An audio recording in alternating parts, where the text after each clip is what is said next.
guys to Let's Talk About It. We are your lovely hosts, Gile, and Kuzo. This podcast is basically three girls walking through life, sharing our thoughts and ideas. We start discussions, ask the what's, hows, and whys of life, and then we talk about it. Ora, how are you doing? I want to say, I love your hair. I love it. It's so beautiful. How are you doing today? I just want to touch it so badly. Okay, I'm doing really good today. I'm actually very excited for today's topic. Yeah, me too. And if you can hear, I'm not sick. Woo! Anymore, No one is sick. No one is sick at all, and we're very happy. Kuzo's just sick and tired. Maybe she's sick. Are you sick? Paratile and my brother gave me the flu. No, everybody had flu, man. She just got hers later. She got hers. I slumbered partied at their room, and when I woke up, I was coughing and halfway puffing. Like Ura was the night before. Okay, Kuzo, how are you? But how are you doing? Me, I'm doing really good, guys. I feel like I had a really great sleep last night. I had a lovely breakfast, lovely lunch. I'm just having a lovely day. You know what I mean? Everything is really panning out for me. So yeah. And if you guys have paid attention, we have raised and she's natural hair. I was supposed to. I was have always my left natural out. hair, but Because it's No, natural my hair. mom I'm did my only hair wearing- today. Honestly, I'm only wearing my hair out because I never do it. It's so gorgeous. So I'm trying to be. so gorgeous. I'm trying to. Yeah.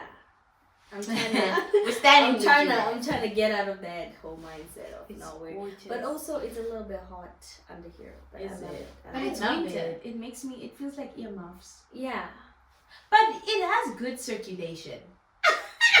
My hair, at least. Okay. yeah. Mine has really good circulation. No. But I'm embracing it. Not that I don't like it like this. It's just that I get really hot under here. But you are hot. general. Getting into today's topic very quickly. As you guys know, we recently started a brand new series called Mental Check. This series is all about our thoughts, our minds, and the ideas that shape who we are. Sometimes we talk about the things we don't normally say out loud, the questions we ask ourselves when when we're alone or when no one is there, the thoughts that show up late at night, and the things that make us reflect a little deeper. And today's topic is imagine. Oh, sorry. She's like, imagine. God be with us. It's gonna be a long day. Try again. I was testing if we were ready. Are you ready? Someone probably had to click out and check the title again. Like, wait. No, Did I see okay, you guys, wrong? lock it, right? Maybe they typed the wrong title. Yeah. It's been a not long day. again. It's been a long day. Okay, today's conversation is by black girls for black No, you girls. didn't say the You didn't say the title. Okay, colonized. I'll say it. Today's topic is image by the colonized. She was like, imagine colonized. It's not It's that. not the topic. It's not That's that. not the It's topic. not it. Oh. Wait, guys, we need to be professional. Never heard of her. Don't know her. Anyways, guys, yes, I think Gilla can continue. I got you. Anyways, guys, sorry about that. A lot of us, today's topic is image by the colonized. Today's conversation is by black girls, for black girls. We're also for every other colored girl, you know, any kind of other Any race race. girl. Yeah. We really love But everyone. we are But for today's black one girls, yeah. is you know, we want to empower fellow black girls for today. A lot of us have experienced moments where we questioned ourselves because of beauty standards we grew up around. Maybe wondering why our hair was not straight. Maybe praising lighter skin more than darker skin.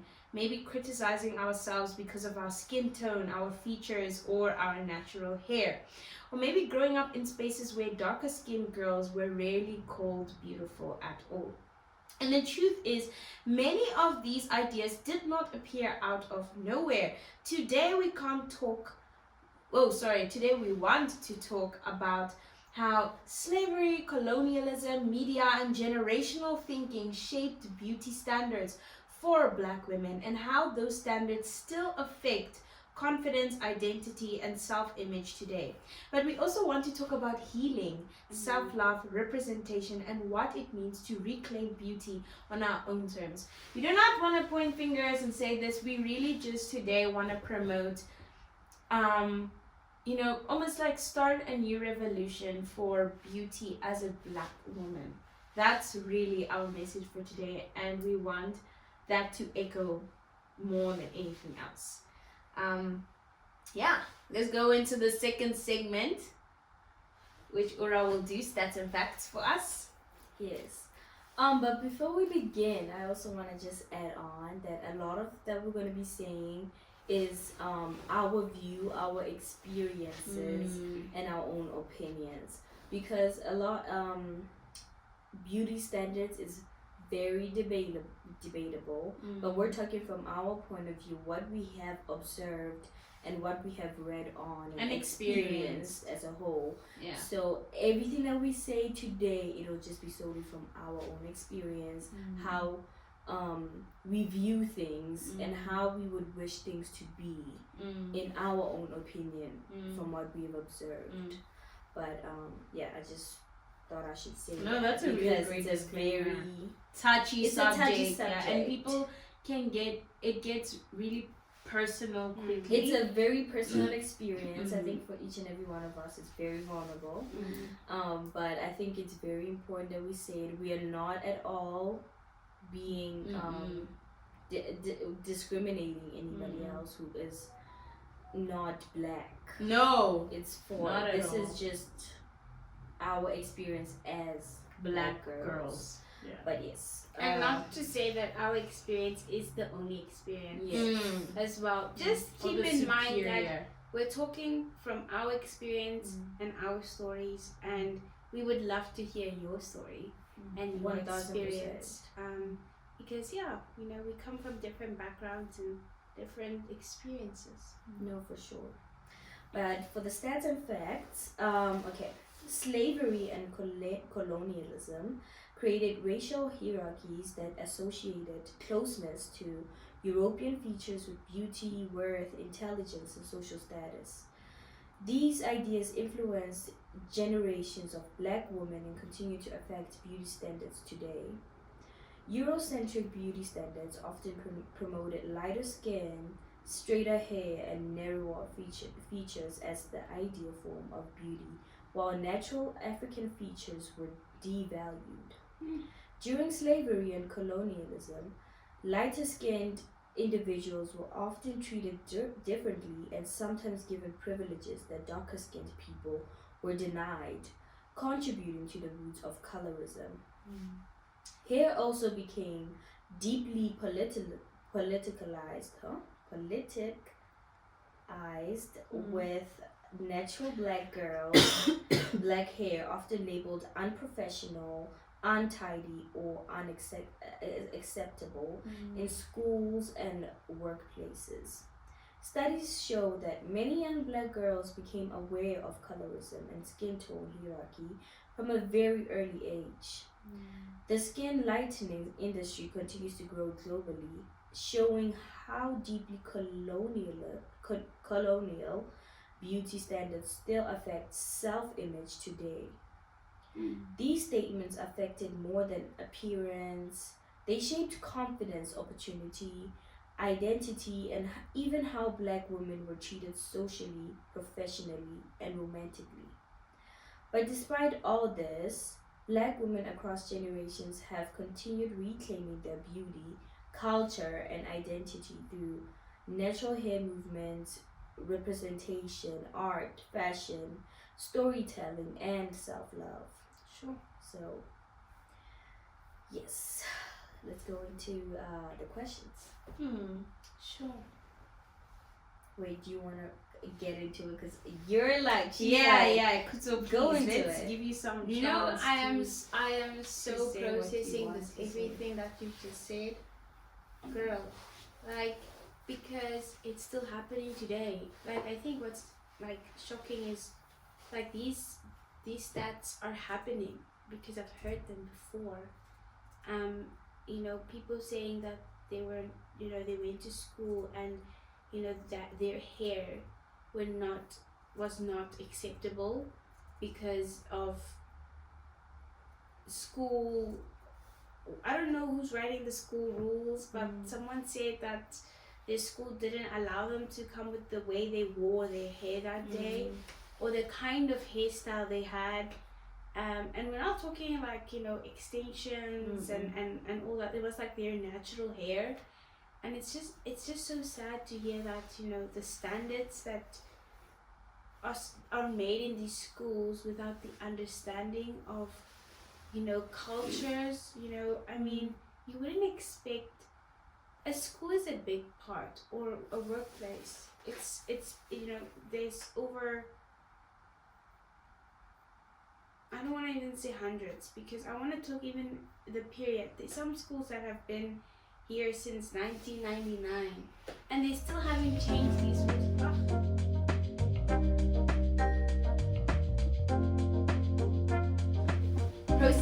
Processing. No, I love the ideas, but so the first question I have for you guys is, what does it mean to be a black girl to you?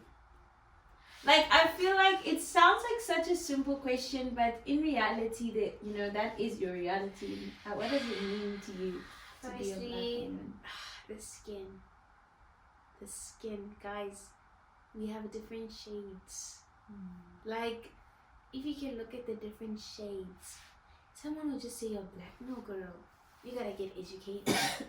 We have shades. We have dark chocolate. We have espresso. We have chocolate. Caramel. Cappuccino. Mochaccino. All of it. Wait, if you go into coffee, Latte. We can Now we're just saying coffee orders.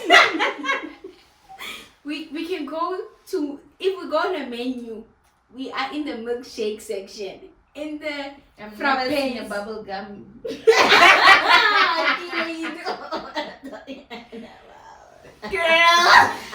I'm just saying. No, we're there. In the milkshake, Right. we are there. Right, And we chocolate milkshake, Yes. frappe, Vanilla. coffees. No, I get That's your what I'm vibe now. saying. I I'm get your saying, vibe I now. just think the shades, guys, we are all beautiful. Yeah. No matter the shade, everyone, no matter what shade, what menu section they're in, they're gorgeous. The skin is one thing for me that stands out. Then the hair.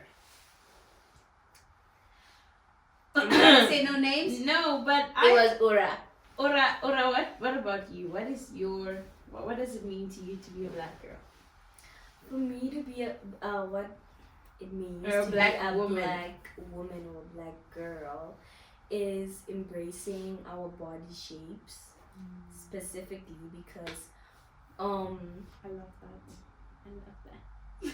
a lot of black women's bodies, we are not more on the leaner side, I would say, which is nothing wrong with the leaner, but a lot of women, it's like we have big breasts and like curvy and big booties, if you know. I can't Big hear you thighs. in the coughing here. I think you might need to scream. Sorry. Maybe also I for the swallowed camera wrong. who's on us. But yes, that's what I really love about being a black woman, is embracing the natural body, if you will. What we have, I no think, matter how it looks like. I think it's also Are about you the done? diversity. Like Kuta said, and you said, there's just so many different combinations of being black. I feel like every day I'm like, wow, you know, I'm just Yeah. learning new blackness. And Yes, I'm like, wow, that is so girl. beautiful. And black and brown girls are so beautiful and just mean so much to me. Yeah. But why do you think that so much of like lighter skin is often associated with privilege or desirability? I think, firstly, it comes from what we've been told by, the older generation, that was specifically from my experience from apartheid, where, parents would say to their kids, no, you need to take care of yourself. Like, the whiter people, or the people who appeared to be lighter, had more privileges than whoever who didn't, right? And it carried down after apartheid, years later, where even like black people will say, no, lighter black people are pretty. It kind of bled through over the years. How it became that normalized, I have no idea. But it's even said like casually, like they will say, if you're a yellow bone, because we call it yellow bone, but if you're a yellow bone, you're prettier than someone who's chocolate, because yellow bones are just light. It doesn't make sense, but we're conditioned in a way that light is pretty, but I cannot describe it. So you kind of chase for that yellow bone effect because you were told, and your parents were told, and they were told, so it bled through generations. But I think that's If you can ask the question again, I just want to answer. Yeah. Why do you think lighter skin was often associated with privilege or desirability? I think it was tied more to power, in my opinion. I feel a lot of why it was sort of normalized.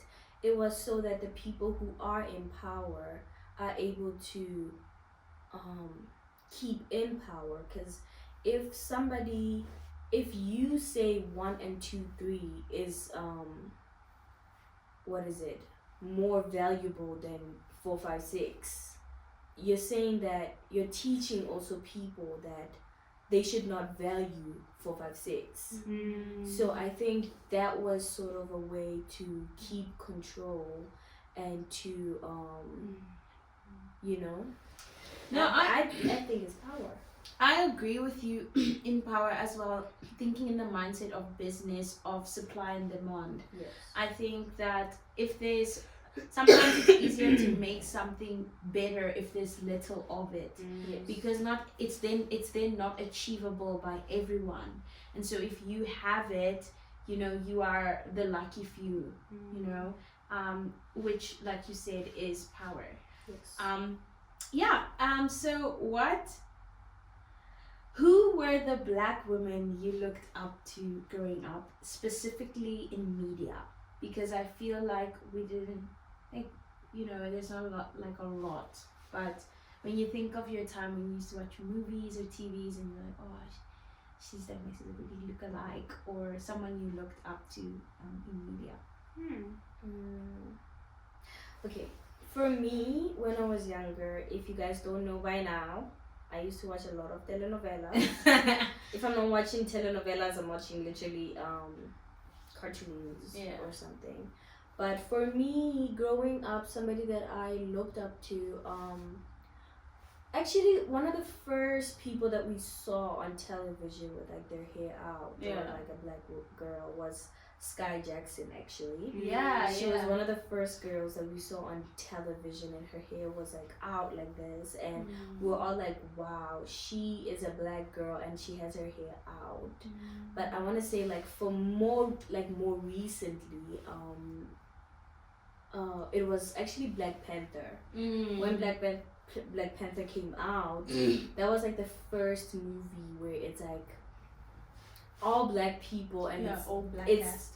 It's their hair is not like my hair is actually blow dried right now, but your hair, it's kept in its tight kinky form, and it was like that. And I remember the mom who was it Angela Bassett, who played the mom, Queen Mother. she had dreadlocks Mm. under her Crown. her little crown hat thing, which I don't know the name of, sorry, but she had dreadlocks underneath, and it was actually dreadlocks is like the most natural state of black people's hair, because naturally our hair gets together, tangled. it tangles. So Yeah. what we do is we comb it out, Yeah. or like we separate We it with our- detangling. yeah, we basically. detangle it so you can keep the kinky effect. Loose, yeah. But that was one of the first movies. I would say people like Lupita Nyong'o, people honestly Viola Davis for me as well. Right now, she's one of the people that they are the people that I mostly looked up to growing up and helped me be more comfortable in my blackness. That's actually very nice. Like ensemble role models. Yeah. Yeah. But I think for me it was definitely Casey Undercover, specifically Zendaya. I think because I don't know, Zendaya was someone that appeared a lot in the channels that I used to watch growing up. And then it was also Sky Jackson, sorry. But she was also in a lot of like Disney, films. Yeah. And who played Uma? China and yes. She was also in a lot of like Yeah, Disney. she was. She was like very like, even her hairstyle was like, you could see like she changed. She could transform into so many different shows that she was like. She was also in the Daddy's Little Girls. Yes. And so like those three were definitely like my role models that time, because it was like they were constantly showing up on my television. And I think they were incredible in that. I think for me, my first one actually that came to mind when I read this question was Coco Jones, because I remember when I was young, she has like beautiful full lips, and I used to always be very like ashamed, like I have full lips. I think I have like out of my siblings, I have the fullest lips, and she just always made me feel confident about my lips, because she was so confident about hers. And the second one I can think of was Kiki Palmer. I loved Aquila and the Bee, and there was another one where she was like jump roping. Yeah. Yeah, Isn't it from Aquila and the Bee? No, it is still the same No, movie. there was because another she movie. would spell while jumping. Oh, is it? Yes. It would be No like man, there it was was another one where it was like a jump rope movie, because I remember even that boy from High School Musical, he was also in it. He's also, I know we are thinking women, but he was also such a huge part for me, because he always had his His natural curls. But also everybody hates Chris. No, I never But watched that came. that. I watched that like later. But also I'm saying But, like yeah. his hair. One of the biggest ones was the year that Lupita Nyong'o won the Oscar Yes. for 12 Years a Slave. I was really young, so I'd never watched the movie, but we watched the Oscars every single time. Like my mom and I and Kuzu, we would sit and we would watch the Oscars. And I remember when she went to pick up her award, she had natural hair. And Lupita, she's a very dark lady. And I remember like thinking, whoa, she's allowed to do that, because the Oscar is such a prestigious event, and all these women have their hair done and their makeup, and they are the best, version of themselves. And for me, it was like mind-blowing that she chose to accept her award in her natural hair and her skin. I mean, she's, like I said, she's a dark lady, and for me, I was like, what? She's beautiful. I remember thinking that. I was thinking she's beautiful. And what made me so excited was that I looked closer to her than Scarlett Johansson. And to think that a woman like that was forefront of being Hollywood's next what. And yeah. And last but not least as well was Michelle Obama. I still remember when the Obamas became president. I was also quite young, and it was like really big.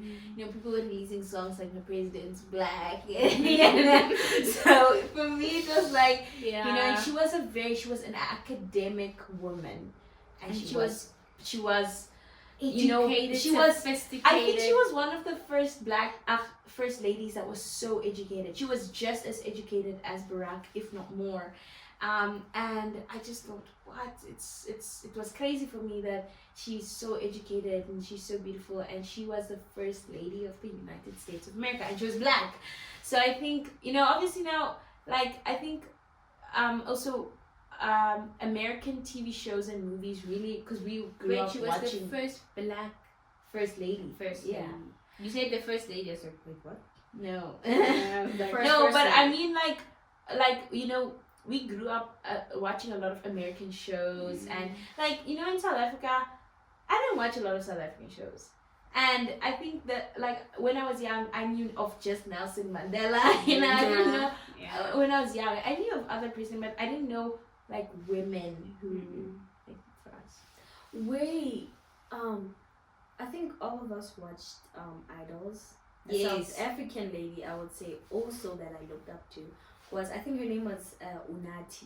Oh, One of the judges. Yes. She was Yes. she embraced so much of her. I thought African you were gonna say culture. Amanda Black, because I also was very influenced by Amanda. But we didn't see her much. We listened to her music. When she my released dad that, followed album. her a lot afterwards. Really, after Yeah. her album. Yeah. Yeah, I think so. But I'm saying like primarily Yeah. when we were younger, like Yeah, very Unati, young, yeah. we watched Idols all the time, time. and Yeah. she was one She was of like the the women only on our woman on the panel. the only woman, Yeah. and the only black woman as well. But she was one person who embraced her culture, because she's Xhosa, and she embraced so much of her Even in culture, her clothes, her hair, makeup, and everything. we got to watch that Yeah. when we were younger. Every So day. her Yeah. for sure. We watched a lot of Idols. So have you ever felt pressure to change your appearance to fit a certain beauty standard? Yes. I feel like every girl can say that Yes. though. Yeah, I think definitely. I think every girl. everybody, If whether not, black then or you are- white. You're supposed to tell us the secret recipe to that. But I think there was a point, some point in your life where you're like, maybe I'm not black enough. I actually want to address something that I've heard about recently, which is the whole idea of black kids growing up in the suburb. And I think too, like in this question about changing your appearance, is that a lot of my friends were Caucasian, as black Caucasian, what is that? Caucasian, like white. I think maybe in my friend group I had maybe one or two other black girls, and so But obviously now, isn't Caucasian like Mixed. a whole culture? Yeah. No, mixed culture is a whole thing. is another thing. But Caucasian, please educate us. No, okay, I offense to think- anybody, I but I think- know Caucasian is like a European. Because a lot of yeah, that's Maybe true. just say I've heard- specific race. Well, Okay, I've white. heard white White. white people Maybe say they would say Afrikaner. No, but not That's- everyone, because some of my friends were English speaking. yeah. So some they people weren't would say they weren't I'm of Afrikaans. some people would say I'm of Irish descendants. Yeah. I'm of German Yeah. descendants. Okay, So- I had friends who were predominantly white. Yeah. And as black, we were like minority. Like, let's say in a friend group of 10, we were like 2 black Like kids. us, So, like, as kids were like really curious. Because then it'd be like, I'd be at playground and my friend is like, can I just ask you something? Like, why is your hair like, and it's like, Yeah. it was never out of malice. It was literally out of curiosity. But I remember one thing that bothered me a lot was my hair. Yeah. I just couldn't get over the fact that, like, why is her hair and mine? And, like, I And had she a had lot. dreadlocks. Yeah, They I both actually ended had up having dreadlocks growing because up. it really bothered me that why can't I have hair as long as my friends? That's why you got dreadlocks? That was literally the reason why I had dreadlocks. And my mom was like, yeah, you can if you needed dreadlocks.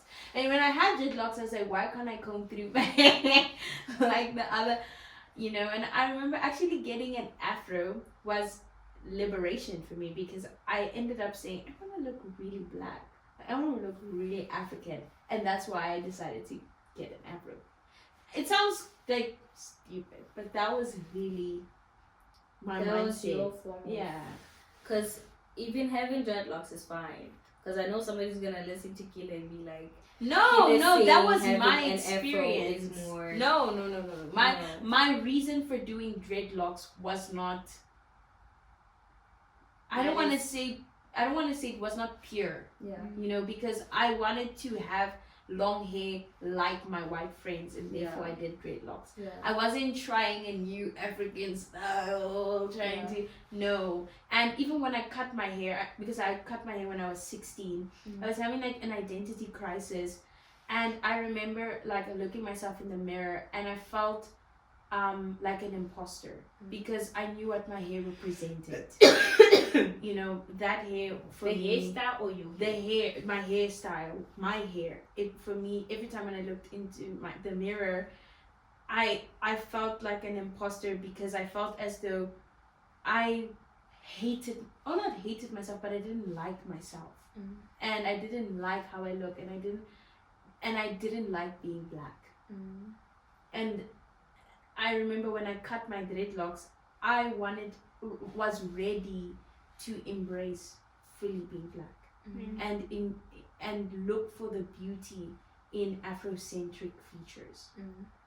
Me, you know, that's my experience of when I started growing my afro. Even till today, it makes me so excited because I'm like, oh my goodness, I look like a Afro lady, you know, and I'm so proud of it and proud of like even protective hairstyles now, but then I wasn't. And if one of my friends, sometimes people ask out of curiosity, like, I see, like, what is this? Like, what, you know, they're really curious what we do, how you take care of your hair, and how you maintain it. And I used to get so ashamed if someone asked me, like, hey, so why do you have your hair in dreadlocks? And I was like, oh gosh, you know, it felt like they were pointing out the differences between us. But now I actually celebrate the differences. How did you overcome that? That is a really good question. Because you said specific ages here. Yeah, I was timeline. 16. So, like, how did you transition from being ashamed of something that you were to becoming someone who appreciated who you were? I think it started out with me being tired of hating myself. I think it takes a lot to get, like, hating how you look. Can you imagine, like, every morning waking up, you're like, I'm black again. Another day, another black. That's so weird. Can you believe it? You know, I think I really got tired of hating myself. And it didn't start out with me wanting to start loving myself. It just started out with me being tired of hating myself. And I just was ready to try something else. I don't think at the time I thought I would get to the stage where I would love myself. I just thought I just want to be okay with myself. I just want to get to a stage where I'm not like tired of being black. I'm just like, even if I'm just okay with being black.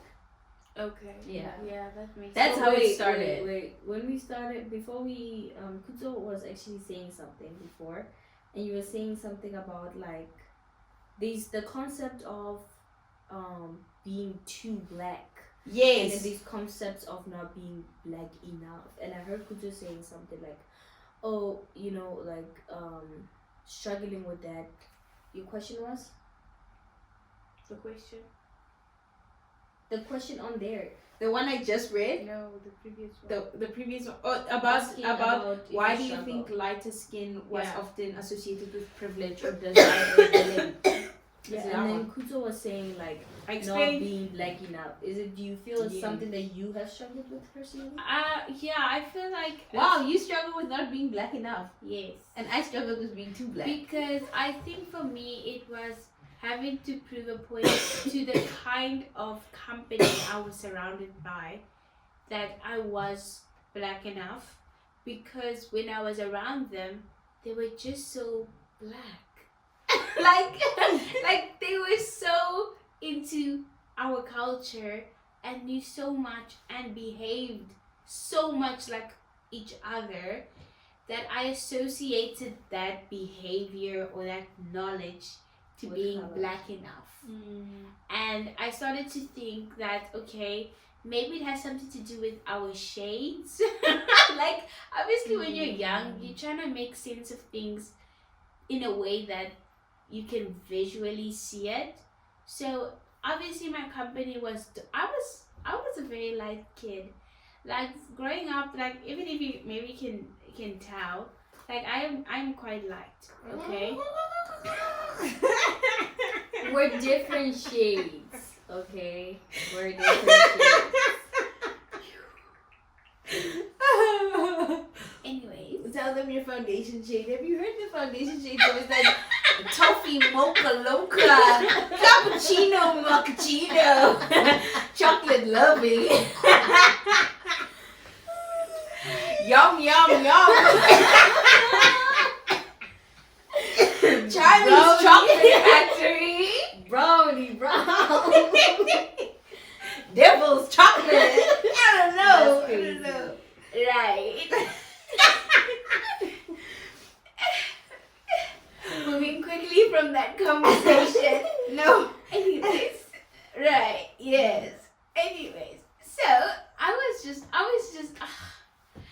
I've always been just really light, and so like Nothing wrong with that not either. many people that I've met have all that time were as light as me, right? And so their behavior and the way they spoke, yet I didn't understand that my environment was just different to theirs, and my exposure to theirs we didn't have the same exposure, right? And so I associated me being light made me not understanding. And this one over here, she may not admit it, but she always used to say like she learned proper Sepedi because she had to prove herself, prove her Sepediness.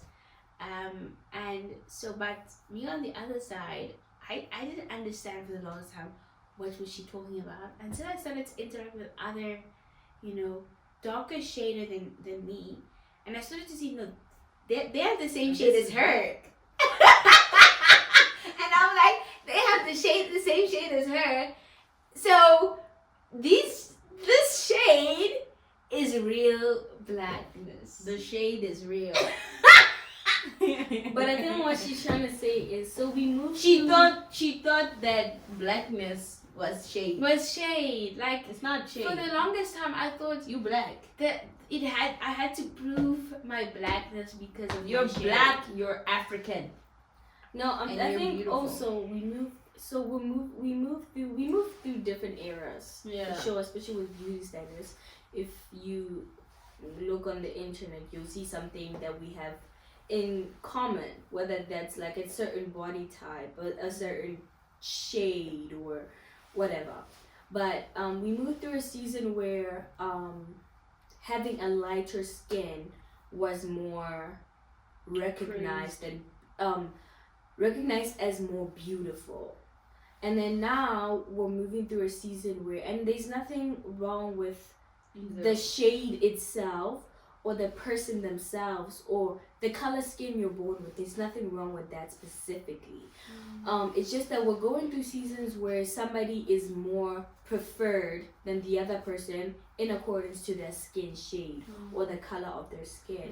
I think something we're trying to for me, if anything, is that it's not about the color of your skin or how you look. You shouldn't be deemed less than or less seen, not given certain things because of the shade of your skin. You know what I mean?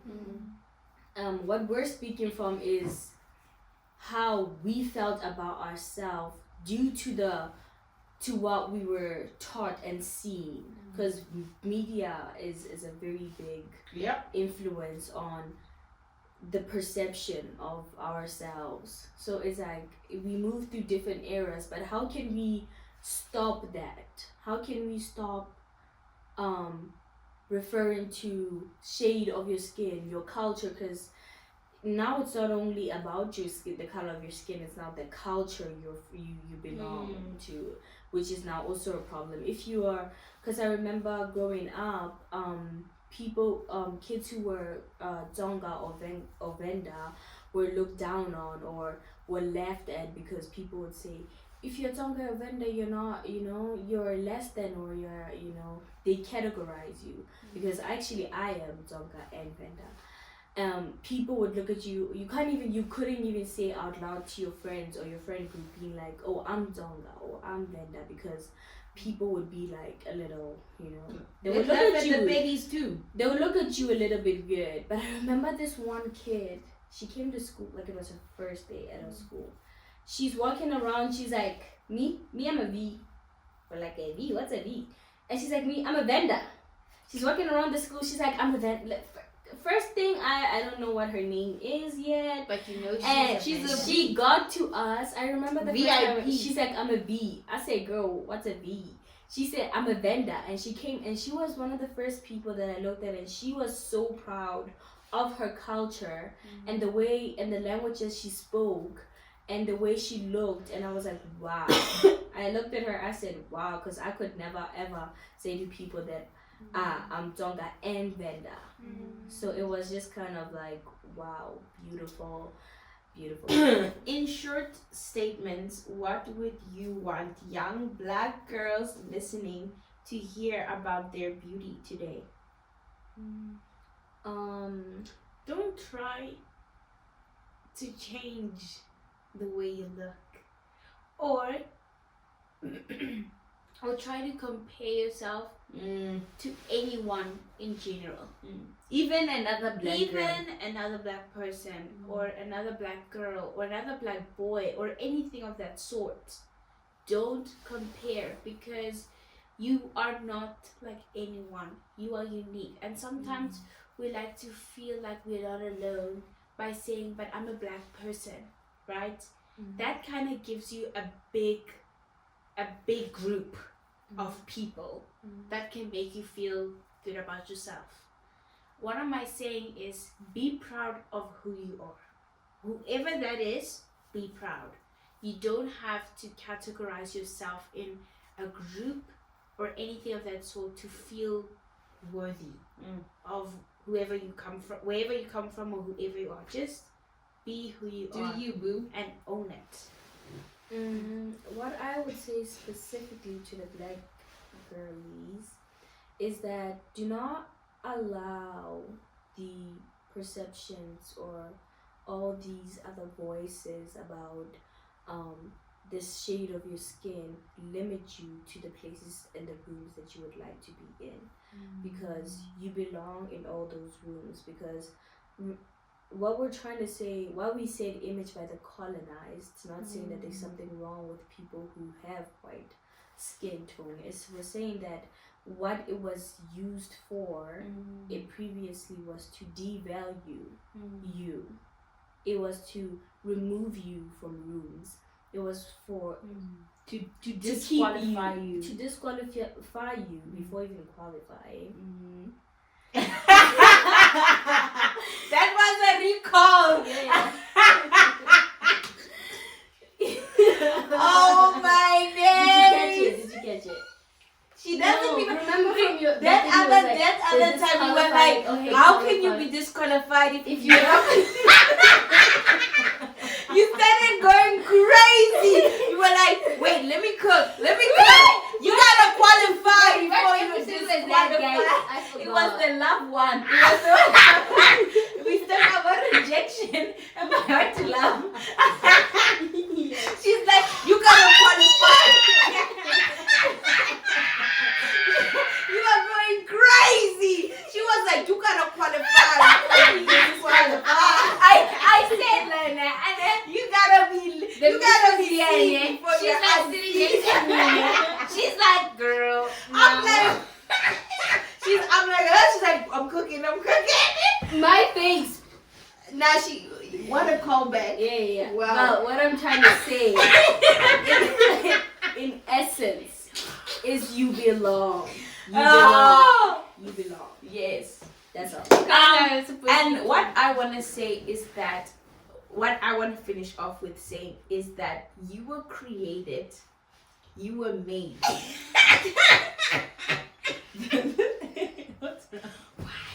Why are you laughing? I'm sorry.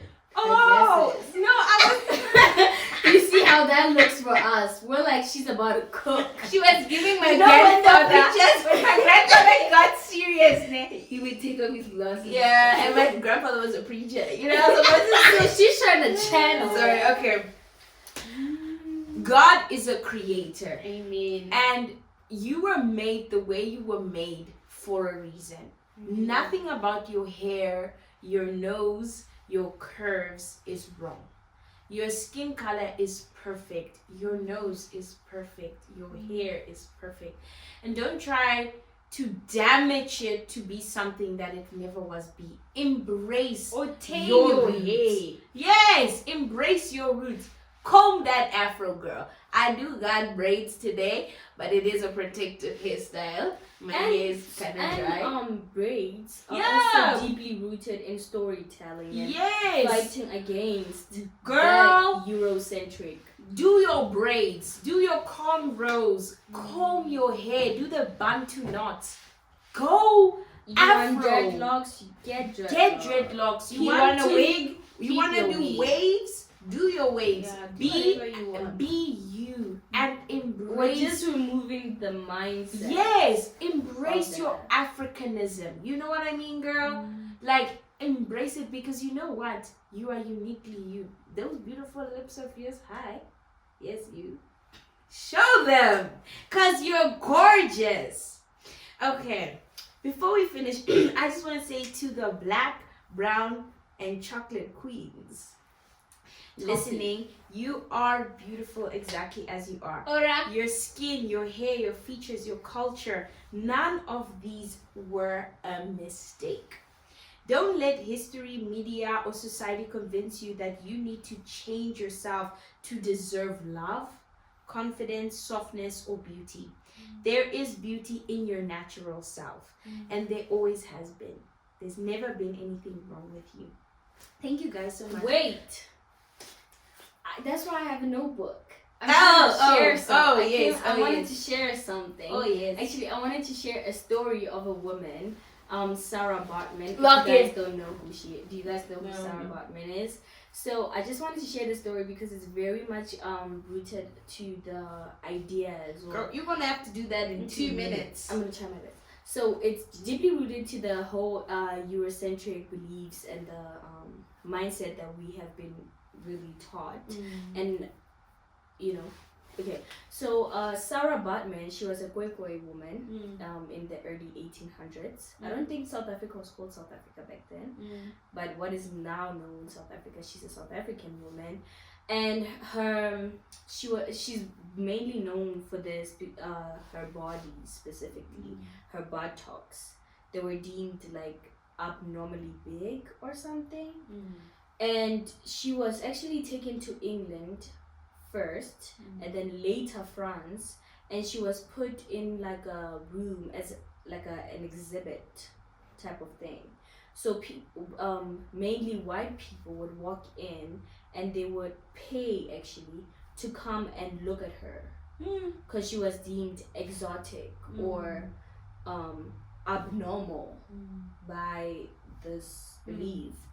And actually scientists and spectators used like racist pseudo science on her, basically justifying the objectifying and dehumanizing of the black people, specifically black women. So they used her to objectify and justify what they were doing to the black people.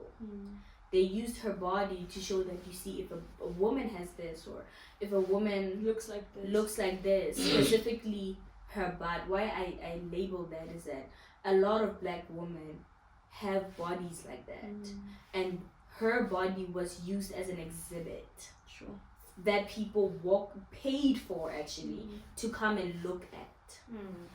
So why I say this is that her story is actually very much deeply rooted in the whole colonialism, beauty standards, colorism, and the body And the justification of that. So I just thought I could share that so people can go look up into her story. I will link some of the stuff in the some articles, or if I see a video that maybe can explain this, I will link it. yes, because I think she's a very important person of why we talked about this, the image by the colonization. She's a very big, huge part of it.